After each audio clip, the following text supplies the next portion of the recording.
Thank you very much. Good morning, Mr. Falana. As we rounded off our interview on the newspaper review segment, we quickly touched on the answers on the front page of the Daily. The paper, New Telegraph, leads with tension as youths plan mega anniversary of the NSAS. And the question to ask is exactly what has been achieved so far. The judicial panel set up across the country to look into the abuse by the police and SARS and all of that. What, in your opinion, have we achieved in the last 1 year? Well, in the first place, it must be recognized that the young people who staged or who organized the NSAS protest last year behaved very maturely and in a very patriotic manner. They mobilized Nigerians at home and abroad to concentrate attention on age-long police brutality in our country. They were very peaceful. The protests were very peaceful until they were hijacked by hoodlums and miscreants recruited by the government, as you could see in Abuja, on the streets of Abuja, whereby unnumbered vehicles, jeeps, and other vehicles were used to ferry armed lumpen elements to fire at the protesters, unarmed protesters. And at the end of the day, these vehicles were allowed to move freely in a city, Abuja, where all the embassies are concentrated, and therefore the whole world saw the attack on unarmed protesters, by suspected agents of the state. And if they were not agents of the state, nobody has arrested them. In Lagos too, at Alausa, around the secretariat of the government, a lorry load of armed thugs also attacked the protesters, unarmed protesters. Of course, at the end of the day, when the criminal elements couldn't overpower the young people, the government deployed troops, armed soldiers, to invade Lekki, the venue of the main protest. And of course, the soldiers, as usual, fired at the protesters. Initially, we were told that the soldiers were never there, that the army never deployed any troops. Later, when the young people furnished Nigerians and the world with irrefutable evidence, the Nigerian army turned around to say, yes, we're there, but we're only there to disperse the protesters. We only shot into the air. For goodness sake, what is the business of the army in maintaining law and order in our society? According to the Constitution, Section 217 of the Constitution, there has to be a law made by the National Assembly to authorize the military to move into any part of Nigeria. Only when the police and other civil authorities are unable to contain an insurrection. There was no insurrection, there was no violent protest, except the violence introduced officially. At the end of the day, young people were killed. Again, we were told that nobody was killed in Lekki. But according to the chief pathologist of Lagos State, in the Judicial Commission of Inquiry set up by the state, it has now been revealed that in 1 week, 99 people were killed in Lagos, including and dead bodies were dumped in mortuaries.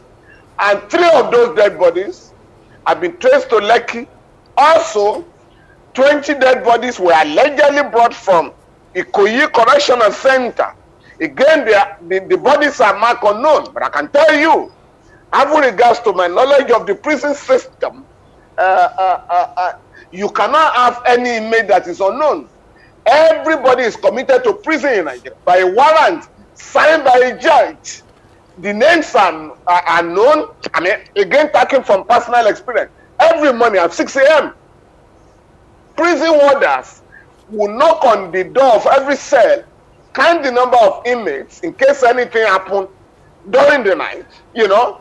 And so nobody can say, you know, that those who were killed in the prison are not. In any case, the law requires, the Correctional Services Act of 2019 requires that if any prisoner, any prison inmate in Nigeria dies through any unnatural cause, there has to be an inquest conducted by a coroner. That has not been done. So we do not know how many people were killed in and around Lekki. Apart from that, scores were killed in Benin, 4 were killed in Ogbomoso, others were killed in Port Harcourt. So the attack on the young people last year cannot be justified under the law. But the gains were recorded, unknown to many Nigerians. Gains were recorded. You now have the Police Establishment Act of 2020 that provides Section 83, subsection 4, that during protests in Nigeria, the police shall provide adequate security to the protesters. 2, we also have the provisions of that law to the effect that when any Nigerian is arrested or getting to the police station or any detention center, the police shall contact his next of kin or her next of kin. Furthermore, every police station in Nigeria shall have a lawyer to ensure that human rights are respected. Furthermore, I think Section 70 of that law provides that not less than once every month, a chief magistrate shall visit all the police stations in a magisterial district. Again, the police fund, police trust fund of 2019, the members of the board have now been inaugurated.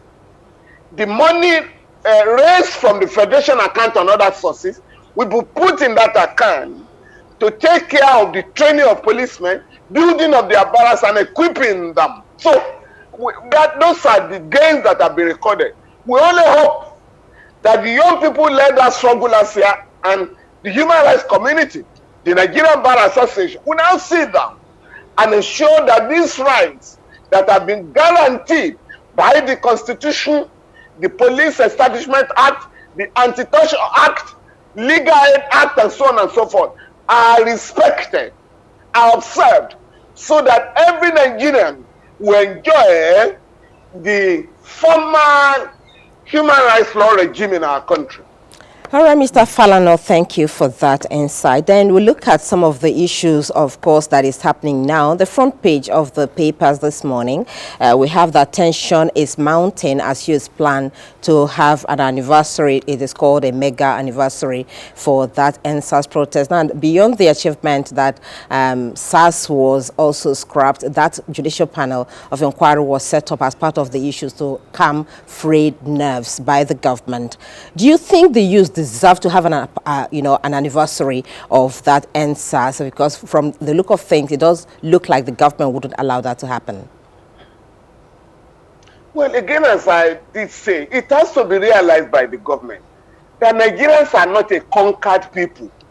Once the law has made provision for how citizens should conduct themselves, the government cannot shortchange them. The government cannot say, oh, you cannot enjoy your right to protest. When the law says you can protest, in other words, there is freedom of expression, there is this freedom of assembly guaranteed by the African Charter on Human and People's Rights and the Nigerian Constitution to ensure that these rights are enjoyed by Nigerians.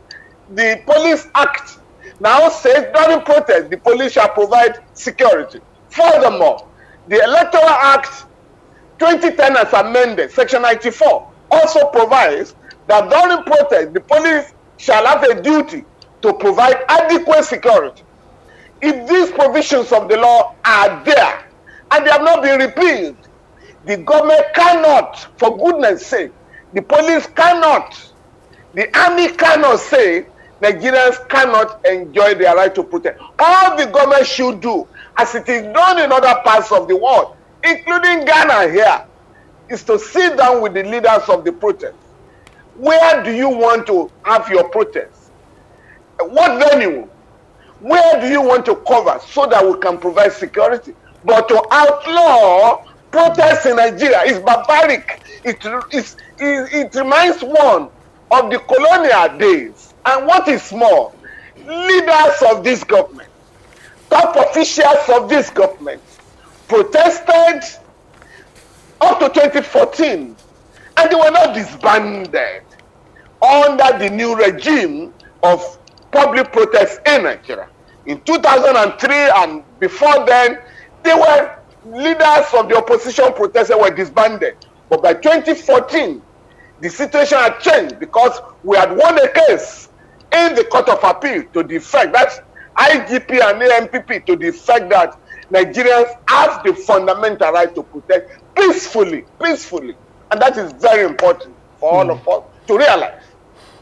All right, Mr. Falana, let's talk on some other issues and begin with the threat to impose a state of emergency in Anambra State. We have, I'm sure you've been following the news and have also seen a lot of violence coming out of the state, particularly build up to the November elections. Some of these attacks, you know, attacks have been meted out on fellow citizens in Anambra State, some government institutions. The DSS was attacked, INEC office was attacked in Anambra State, and so the government has said it is considering the imposition of a state of emergency in Anambra State.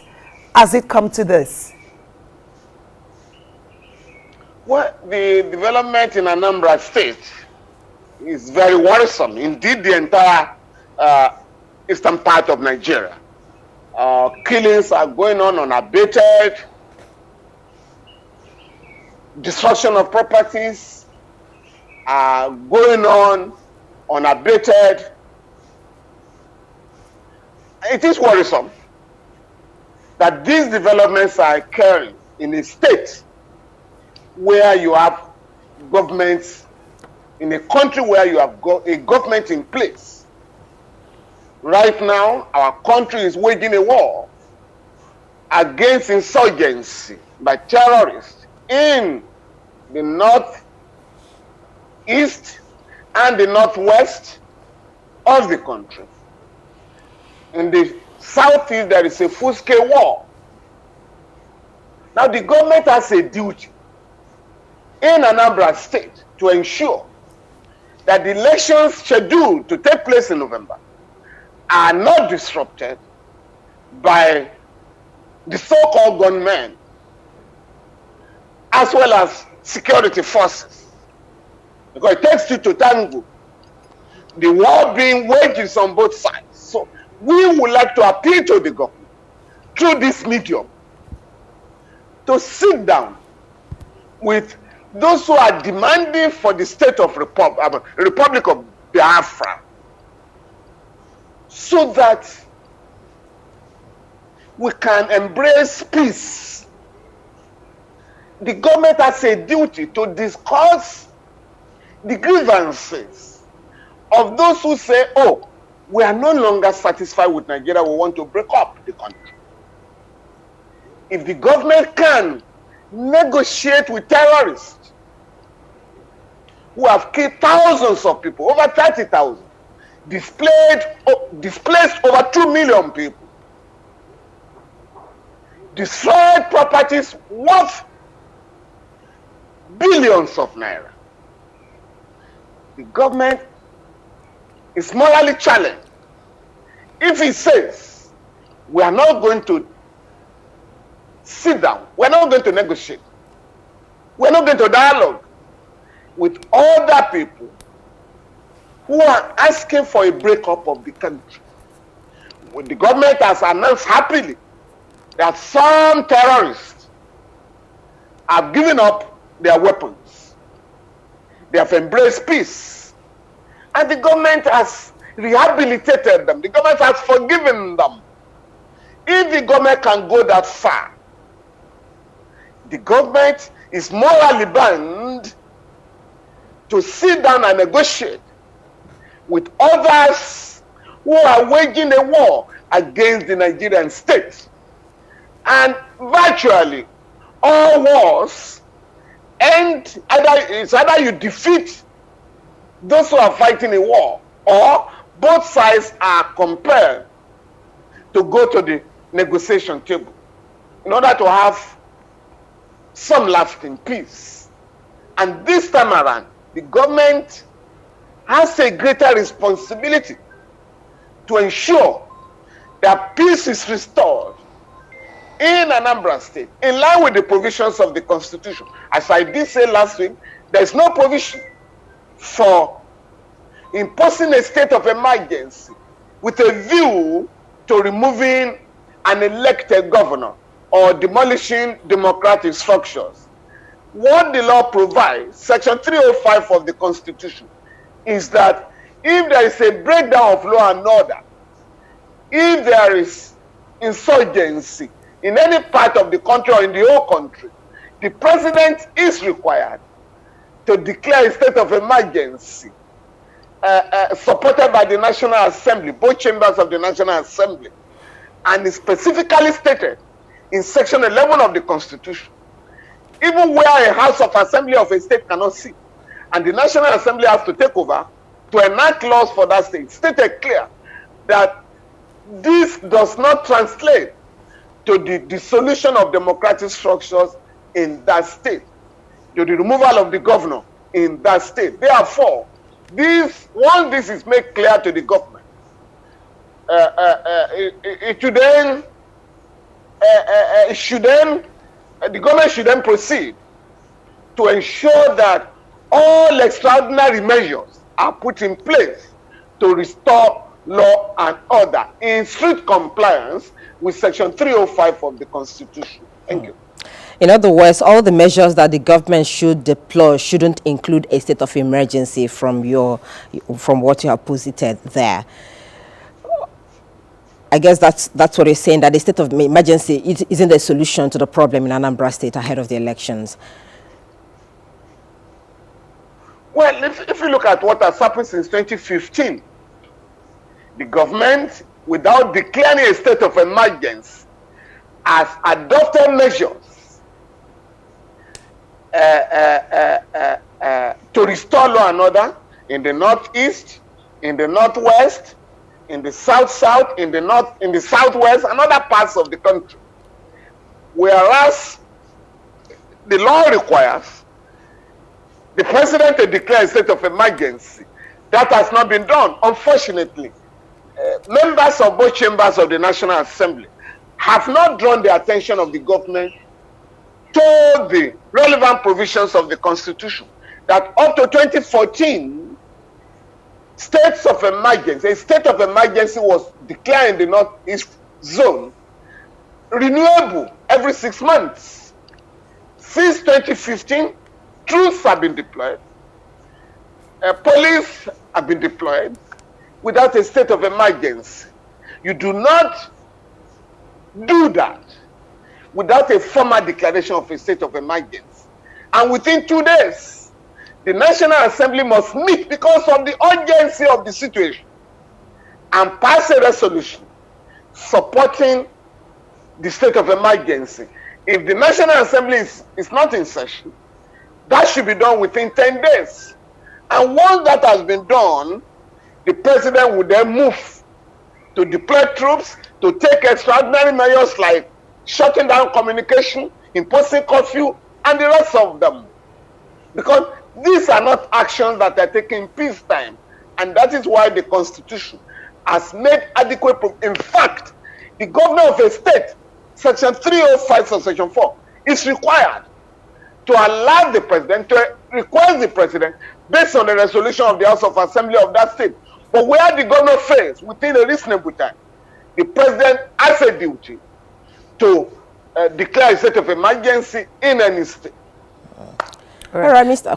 Falana, many people are bothered about the fact that bandits in some parts of the country, particularly in the northwest and northeast, who have been going around terrorizing communities, kidnapping and maiming individuals, are yet to be named terrorists, while the people who are agitating for separatism, who believe that there's no justice in the union called Nigeria, have been branded as terrorists.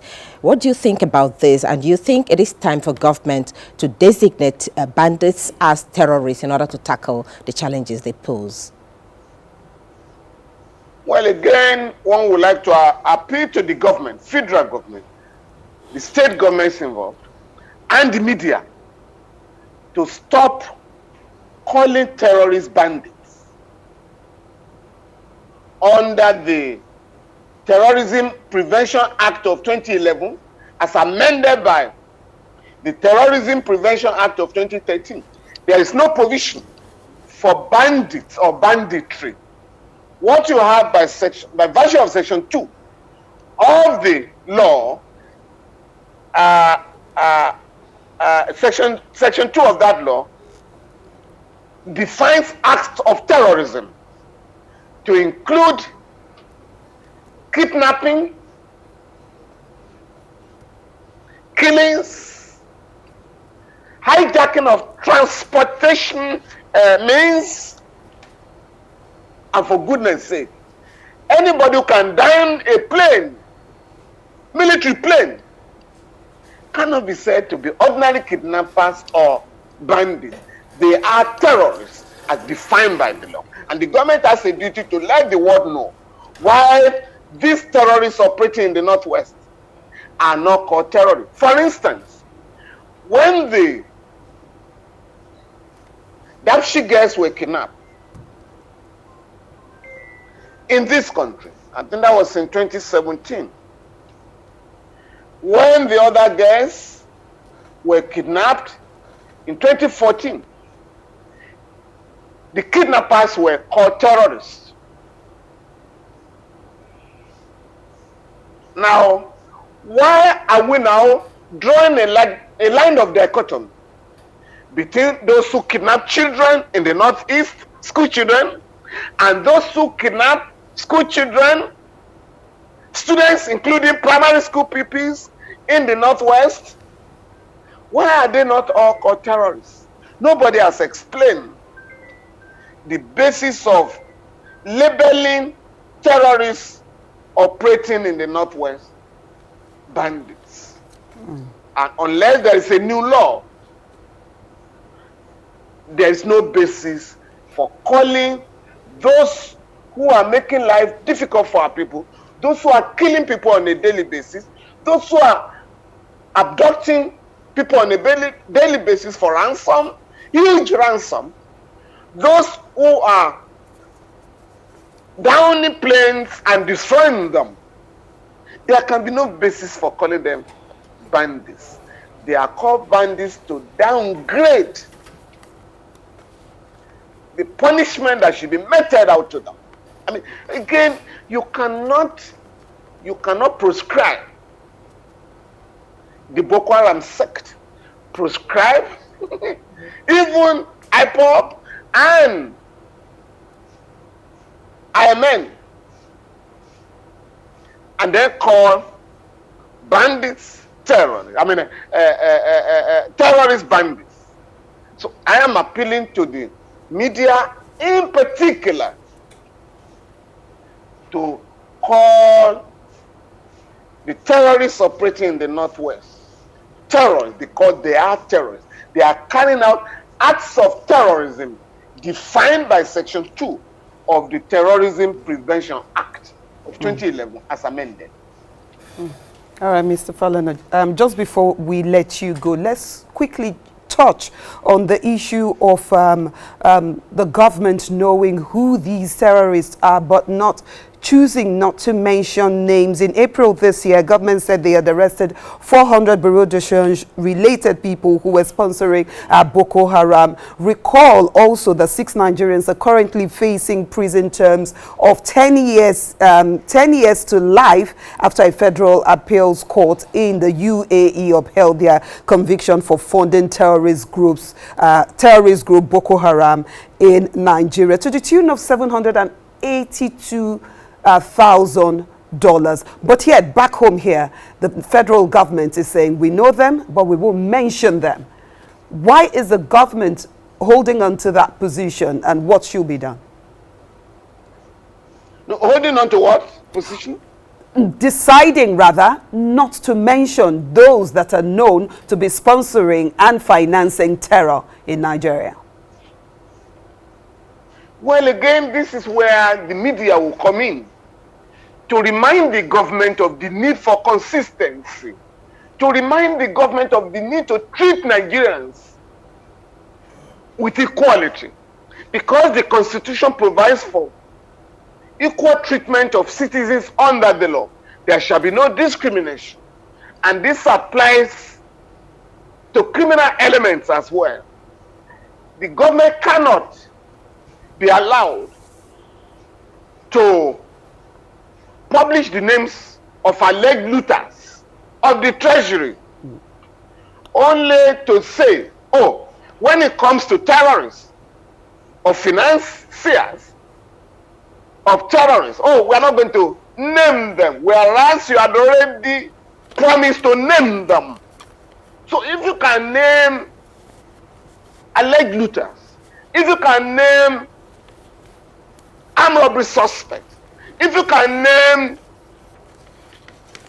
alleged fraudsters, in fact, some of them are they are not only named by the government, they are paraded, even when they have not been tried, albeit illegally.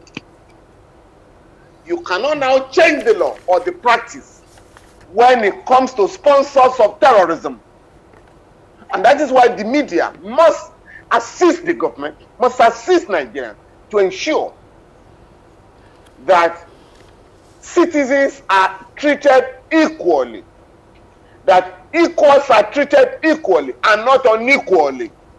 And this is the only way to guarantee political stability in our country. This is the only way to show that citizens are equal before the law. And this is the only way. All right. To ensure that Nigerians will have respect for the government. Thanks for checking out SYMFONI on YouTube.